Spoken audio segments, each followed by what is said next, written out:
नमस्कार साथियों, मेरा नाम योगेश्वर। आप देख रहे हैं द पैराडाइज एकेडमी। तो जैसा कि पिछले वीडियो में हमने चर्चा की थी गयासुद्दीन तुगलक, आज हम पढ़ेंगे उसका जो पुत्र था जौना खां, जो कि गद्दी पर बैठा और जाना गया इतिहास में मोहम्मद बिन तुगलक के नाम से। ठीक है, आज हम पढ़ेंगे मोहम्मद बिन तुगलक।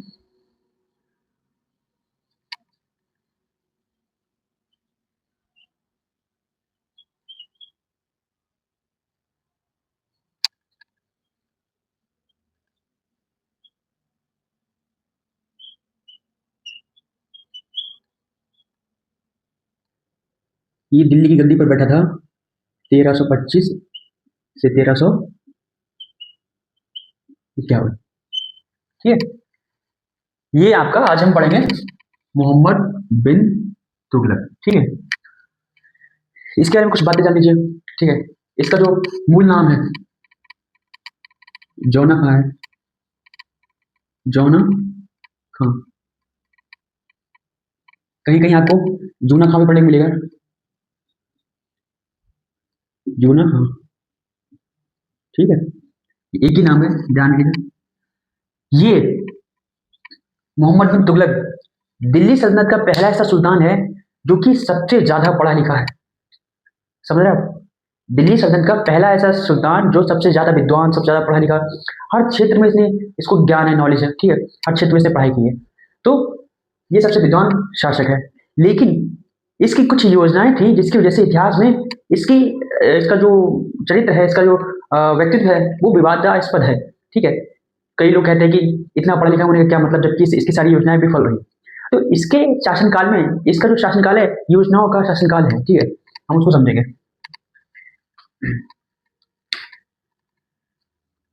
इसकी योजना है। ठीक है,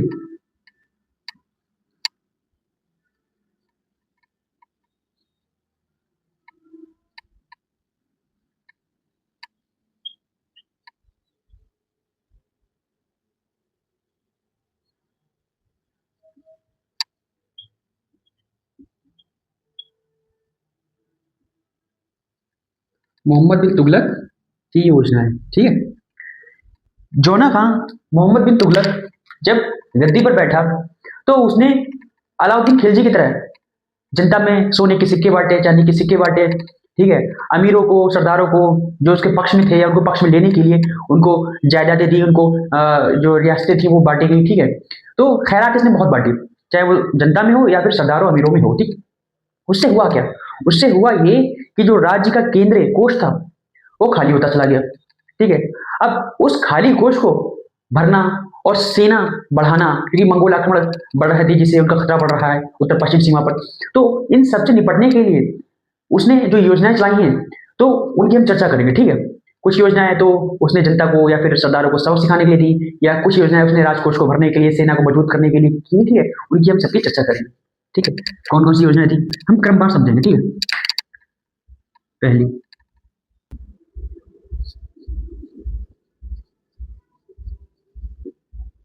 दुआब में कर वृद्धि।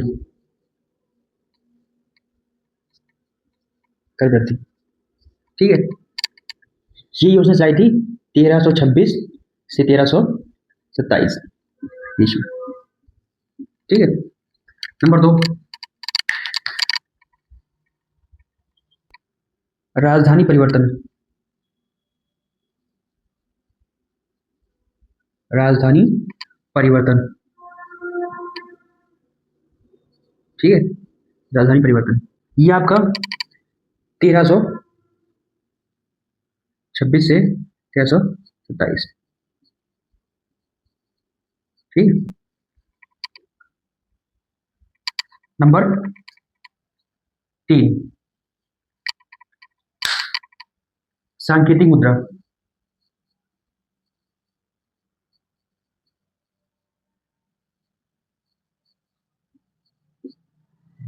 मुद्रा का प्रचलन।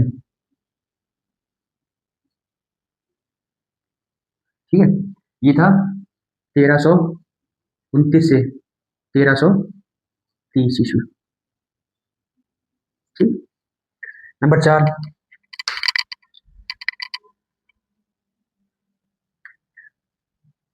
खुरासान,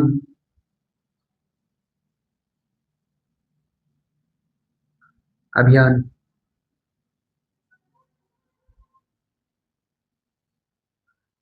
ये आपका 1330 से 1331।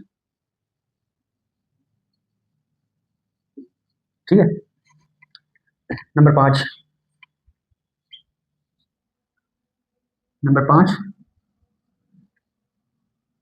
कराची अभियान,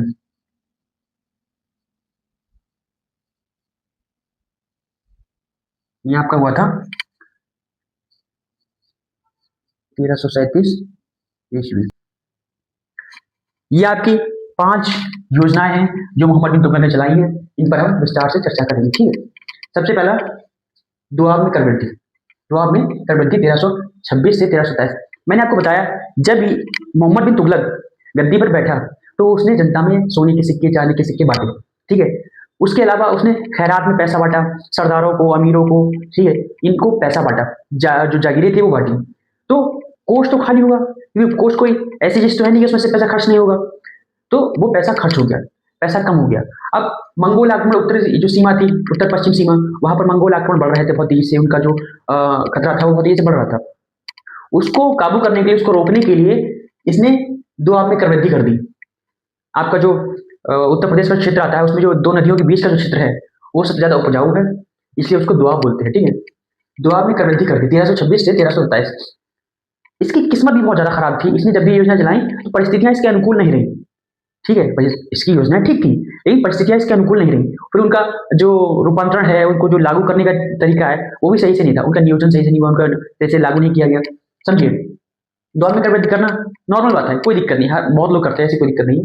अलाउद्दीन खिलजी तो आपको मैंने बताया था कि 70 to 80% तक उसने टैक्स बढ़ा दिया था किसानों पे, लेकिन विद्रोह नहीं हुए थे। यहाँ विद्रोह क्यों हुए? सुनिए, दौर में कर वृद्धि उसने जब की तो 50% उसने जो है, जो कर होता है किसानों से लेने के लिए बात कही गई। ठीक, दो आदमी किसानों से। लेकिन उससे हुआ क्या, जब उसने कर वृद्धि की उसी साल सूखा पड़ गया। सूखा पड़ने से ये हुआ कि उसने टैक्स में कमी नहीं की, और जो अधिकारी थे जिनको टैक्स वसूल करने के लिए भेजा गया था, वो जबरदस्ती टैक्स वसूल करते थे, जबकि किसानों के पास पैसा नहीं है, उनकी फसल बर्बाद हो गई है। ठीक है। उनका, जबकि उनका खुद का इंतजाम होना चाहिए, उनकी राहत सामग्री दी जानी चाहिए, लेकिन सुल्तान इन चीजों से अनभिज्ञ है। वो ऐसे बिल्कुल नासमझ बना बैठा है, और जो अधिकारी है उनको भैया सुल्तान का आदेश है कि भैया तुमको कर लेके आना है, तो वो कर लेके आ रहा है जबरदस्ती। उससे जो है दोआब में विद्रोह हो गया, किसानों ने विद्रोह कर दिया। ठीक, जो मजदूर लोग थे, किसान लोग थे, उन्होंने विद्रोह कर दिया। उस विद्रोह को तो दबा दिया, बहुत निर्ममता से दबाया गया, लेकिन इस विद्रोह के दबने से शासक जो था मोहम्मद बिन तुगलक, उसको काफी नुकसान हुआ, क्योंकि इस विद्रोह को भेजने के लिए, दबाने के लिए सेना भेजी गई। पहले कोष में पैसा नहीं था। ठीक है। और यहाँ पर जो विद्रोह हुआ क्यों हुआ था, क्योंकि कर बढ़ाया गया था और वहां पर सूखा था। तो सूखे को कंट्रोल करने के लिए, ठीक है, लोगों को राहत सामग्री दी गई। ठीक है। और दीवाने कोही, और दीवान ए कोही,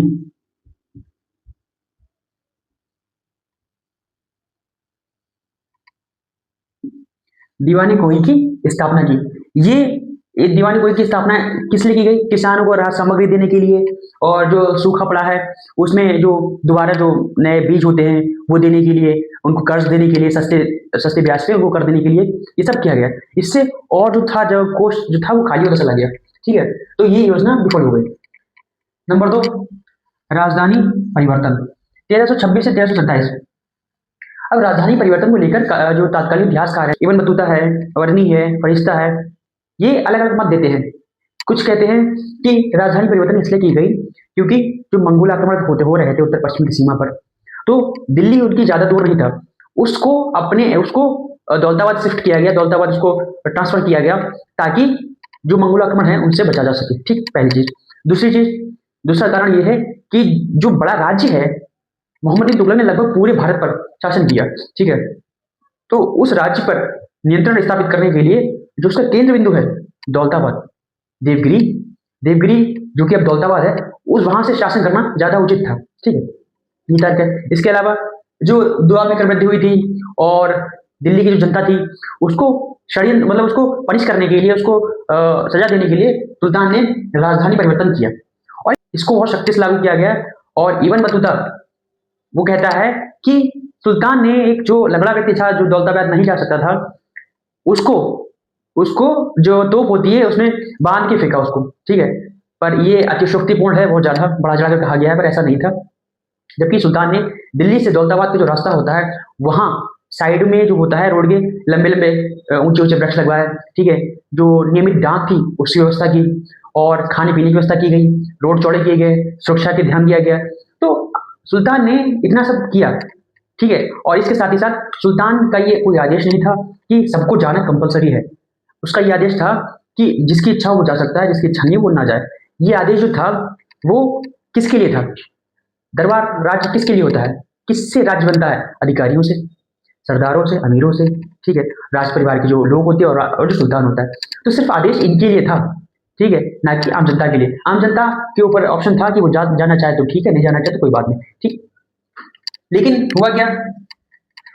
राजधानी परिवर्तन विफल हो गया। क्यों? क्योंकि दौलताबाद से राज्य का नियंत्रण नहीं हो पा रहा था। दौलताबाद से ट्रांसफर हो गई राजधानी, तो दिल्ली के आसपास के क्षेत्र में जो लूटमार है और वहां की जो समस्याएं वो बढ़ने लगी बहुत तेजी से। तो इसीलिए राजधानी परिवर्तन फेल हो गया। और इसके बाद लगभग 14 साल बाद राजधानी परिवर्तन दिल्ली फिर से कर दी गई। दौलताबाद से फिर दिल्ली कर दी गई, ठीक है। तो एक हिसाब से यह सफल ही है, वरना आप दौलताबाद में जाते। तो ये विफल हो गई, ठीक है। इससे हुआ क्या? इससे नुकसान ये हुआ कि जो राजधानी थी, राजधानी का जो पुराना वैभव था, जिस तरीके से वो पहले संपन्न थी, वो सब समाप्त हो गया, ठीक है। सांकेतिक मुद्रा, सांकेतिक मुद्रा का प्रचलन 1329 से 1330। सांकेतिक मुद्रा क्या होता है, इसको ध्यान समझिए, ठीक है। सांकेतिक मुद्रा, जैसे मान लीजिए पहले हमने जितने शासक पढ़े हैं उनमें यह था कि सब शासक सिक्के चलाते, ठीक है। सिक्के में होता है वो तो सोने के होंगे, चांदी के होंगे, तांबे के होंगे, ठीक है। जो भी मतलब एकदम रहता है धातु, उसकी वैल्यू होती है राज्य में, शासन काल में उसकी वैल्यू होती है, उसका कोई मूल्य होता है, उस मूल्य के आधार पर ही वो सिक्का जारी किया जाता है, ठीक है। अब हुआ क्या? जो सांकेतिक मुद्रा मोहम्मद बिन तुगलक ने 14वीं शताब्दी में लगभग पूरे विश्व में जो धातु थी, कौन सी? चांदी और सोने की धातु की कमी पड़ गई, ठीक है। ये सिर्फ भारत की बात नहीं है, पूरे विश्व की बात है। और इसी से मुद्रा बनती थी, तो मुद्रा की कमी पड़ जाएगी, सीधी सी बात है। सिर्फ ये भारत की बात नहीं है, ब्रिटेन में भी ऐसा ही हाल था, लंदन में, ठीक है। वहां के शासक के साथ भी यही हुआ। तो सांकेतिक मुद्रा का प्रचलन करना सुल्तान ने अपनी बुद्धि पर इसका आधारित था। सांकेतिक मुद्रा क्या था समझिए। जैसे आज हमारे पास जो नोट होता है, जैसे 10 का नोट आपके पास है, 100 का नोट है, 500 तो बंद हो गए, 1000 का है, 2000 का है। तो ये जो नोट है ये तो कागज है ना, लेकिन हम इसको खर्च करते हैं एक पैसे के लिए। उस पर लिखा होता है मैं धारक को 10 रुपए अदा करने का वचन देता हूँ। ये जो वचन लिखा होता है ये एक एग्रीमेंट है। क्या है? जो रिजर्व बैंक का जो गवर्नर होता है वो ये एग्रीमेंट लिख रहा है, ये वादा कर रहा है कि जो तुम पैसा दे रहे हो उतना पैसा रिजर्व बैंक के पास रखा हुआ है। उस वैल्यू, एक वैल्यू पर आधारित है, एक सिंबल है, ठीक है, सांकेतिक है। ये जो रुपया है 10 रुपए का आपके पास जो कागज का नोट है वो सांकेतिक है। उसकी वो कागज है, उसकी कोई वैल्यू नहीं है, लेकिन हम उसे 10 रुपए में खर्च कर रहे हैं। वही कागज 1000 रुपए 2000 का बिक रहा है, ठीक है, हम उसको चला रहे हैं, वो सांकेतिक है। समझ रहे हैं? एक संकेत, ठीक है। तो इसे कहते हैं सांकेतिक मुद्रा, ठीक है। अब ये विफल क्यों हो गई? सांकेतिक मुद्रा विफल इसलिए हो गई क्योंकि जो टकसाल थी, टकसाल का एकाधिकार केंद्र के पास नहीं था। जो शासक है, जो सुल्तान है मोहम्मद तुगलक, उसने इसकी मजबूती, इसकी जो प्राइवेसी होती है उस पर ज्यादा ध्यान नहीं दिया। और सांकेतिक मुद्रा इतनी जो उसकी बनावट होती है इतनी आसान, इतनी सरल थी कि हर घर में एक टकसाल था, ठीक है। मतलब हर घर में, दिल्ली के हर घरों में जो है सिक्के बन रहे थे। सुल्तान ने जो सांकेतिक मुद्रा के रूप में चांदी और सोना तो कम पड़ गया था, तो उसे राज्य में रख लिया गया। उसके अलावा उसने जो सांकेतिक मुद्रा के रूप में जो धातु चलाई वो तांबा और पीतल थी, ठीक है। तांबा और पीतल चलाई। अब तांबा और पीतल इतनी तेजी से चलने लगे क्योंकि उसका एक अधिकार नहीं सुल्तान के पास, सुल्तान ने अपने पास रखा ही नहीं। तो जिसकी वजह से हर कोई बना रहा है और जो पैसे का मूल्य था वो गिर गया। हर किसी के पास पैसा है, तो पैसे का वैल्यू जो मूल्य है वो गिरने से क्या हुआ कि राज्य में अराजकता फैल गई। उस अराजकता को रोकने के सुल्तान ने आदेश किया सांकेतिक मुद्रा हम वापस लेते। सांकेतिक मुद्रा वापस ले ली गई और जितने भी तांबे के और पीतल के जो सिक्के थे जो उनको वापस लिया, और सुल्तान ने उसके बदले में उसी के मूल्य के बराबर लोगों को चांदी और सोने के सिक्के दिए। बर्नी लिखता है कि इतने सारे जो तांबे और पीतल के सिक्के थे कि राज्य के पीछे पूरी मीनार खड़ी हो गई, ठीक है। और सही बात है, इतने सिक्के थे कि लगभग एक शताब्दी बाद उसको देखा जा सकता है, ठीक है, आगे के शासकों के समय में देखा जा सकता है कि वो चल रहे थे फिर भी, ठीक है। और ये योजना विफल हो गई, ठीक है। इसी के साथ इसकी 3 योजना विफल हो गई। अब चौथी, खुरासान अभियान। ये खुरासान अभियान क्या है समझिएगा। 1330 से 1331 खुरासान अभियान मंगोल आक्रमण से ही बचने के लिए था। जैसा कि मैंने आपको बताया कि उत्तर पश्चिमी सीमा पर मंगोल आक्रमण का भय बहुत तेजी से बढ़ रहा था मोहम्मद बिन तुगलक के समय में, ठीक है। उसको रोकने के लिए खुरासान अभियान किया गया। अब खुरासान के लिए थोड़ा मतभेद है इस जगह को लेकर। कुछ लोग कहते हैं, कुछ इतिहासकार जो है कहते हैं कि ये इराक ईरान का क्षेत्र है, कुछ इसको अफगानिस्तान का क्षेत्र बताते हैं। खैर इसमें विवाद है, लेकिन जो भी हो, ये जो खुरासान अभियान है कुल मिलाकर मंगोलों के खिलाफ था। मंगोलों को रोकने के लिए, उनके आक्रमणों को उनसे बचने के लिए ये अभियान किया गया था। इसके लिए क्या किया गया, इसके लिए सुल्तान ने एक सेना तैयार की। कितने सैनिकों की? 4,70,000 सैनिक, ठीक है, 4,70,000 सैनिक। इसमें से 3,70,000 तो घुड़सवार ही है, घुड़सवार।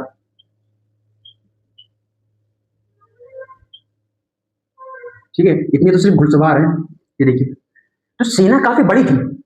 अब ये सेना जो खुरासान के अभियान के लिए भेजी गई, इनको पैसा कहां से देंगे? इनको पैसा देने के लिए उससे बहुत पहले से इसकी योजना चल रही है, तो उसे दुआ में कर दी थी, ठीक है। और इनको जो पैसा दिया गया, तो इनको साल भर का, पूरे साल का अग्रिम वेतन, प्री पेमेंट दे दिया गया, ठीक है। इनको पहले से पेमेंट उसका दे दिया और इनसे अभियान के लिए तैयार किया गया, इनको प्रशिक्षण दिया गया, ठीक है। उस समय पैसा खूब खर्च हुआ, पानी की तरह पैसा बहाया गया। लेकिन इसके बाद क्या हुआ? इसके बाद जो चगताई मंगोल